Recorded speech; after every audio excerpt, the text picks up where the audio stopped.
درود شریف پڑھ لیجئے، درود شریف خاموشی سے رہیے.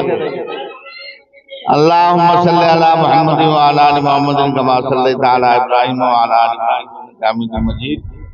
اللہم بارک علی محمد وعلی آل محمد کما بارکت علی ابراہیم وعلی آل ابراہیم انک حمید مجید. الحمدللہ رب العالمین والصلاة والسلام علی سید الانبیاء والمرسلین وعلى آله وصحبه أجمعين أما بعد فقد قال الله تعالى في القرآن المجيد والفرقان الحميد فأعوذ بالله من الشيطان الرجيم بسم الله الرحمن الرحيم يا أيها النبي قل لأزواجك إن كنتن تردن الحياة الدنيا وزينتها فتعالين أمتعكن وأسرحكن سراحا جميلا وَإِن كُنتُمْ تُرِدْنَ اللَّهَ وَرَسُولَهُ وَالدَّارَ الْآخِرَةَ فَإِنَّ اللَّهَ أَعَدَّ لِلْمُحْسِنَاتِ مِنكُنَّ أَجْرًا عَظِيمًا. اللہ کا لاکھ لاکھ شکر اور اس کا احسان ہے کہ اس نے ہمیں جامعہ کاشفہ میں حاضری کا موقع عنایت فرمایا.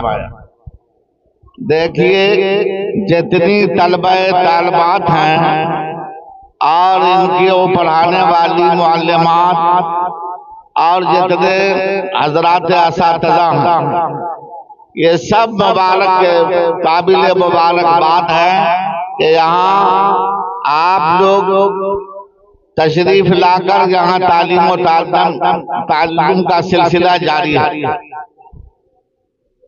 ہم سب کے آقا جناب احمد مصطفیٰ محمد رسول اللہ صلی اللہ علیہ وسلم کہ گھروں کا حال آپ کو بتاتے ہیں.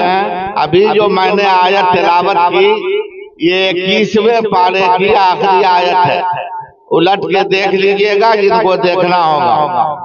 یا ایھا النبی قل لازواجک ان کنتن تردن الحیاۃ الدنیا وزینتها فتعالین امتعکن واسرحکن سراحا جمیلا.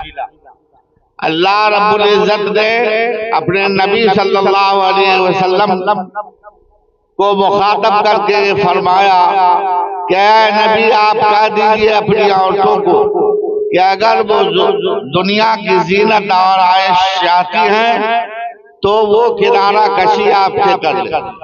وَإِن كُنتُنَّ تُرِدْنَ اللَّهَ وَرَسُولَهُ وَالدَّارَ الْآخِرَةَ فَإِنَّ اللَّهَ أَعَدَّ لِلْمُحْسِنَاتِ مِنكُنَّ أَجْرًا عَظِيمًا. اور اگر وہ اللہ کو اس کے رسول کو اپناتی ہیں تو ان کے لیے ان محسنات کے لیے بہت ساری خوبیاں ہیں اور اللہ ان کو بہترین اجر سے نوازے گا.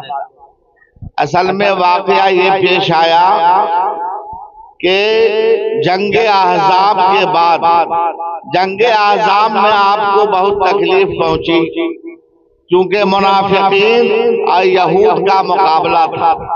اسی میں خندق کھودوائی آپ نے کھودی گئی لمبی چوڑی اور کافی پریشانی ہوئی.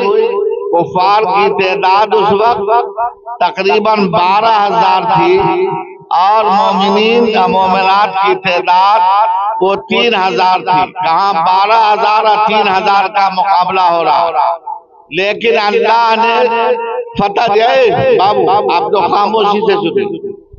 اللہ نے ان سبوں کو فتح دیا. 12,000 اور 3,000 کو اللہ نے فوقیت عطا فرمائی.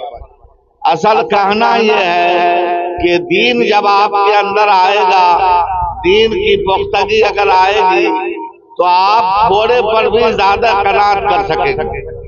چونکہ ظاہر ہے جتنی بچیاں ہیں سب کو اپنا گھر بار چھوڑ کے کہیں دوسرے گھر جانا ہے تو وہاں کی تکالیف مصیبت اور اس کو اگر برداشت کیجئے گا تو آپ ترقی کیجئے گا، ورنہ وہی نزاع کا عالم ہوتا.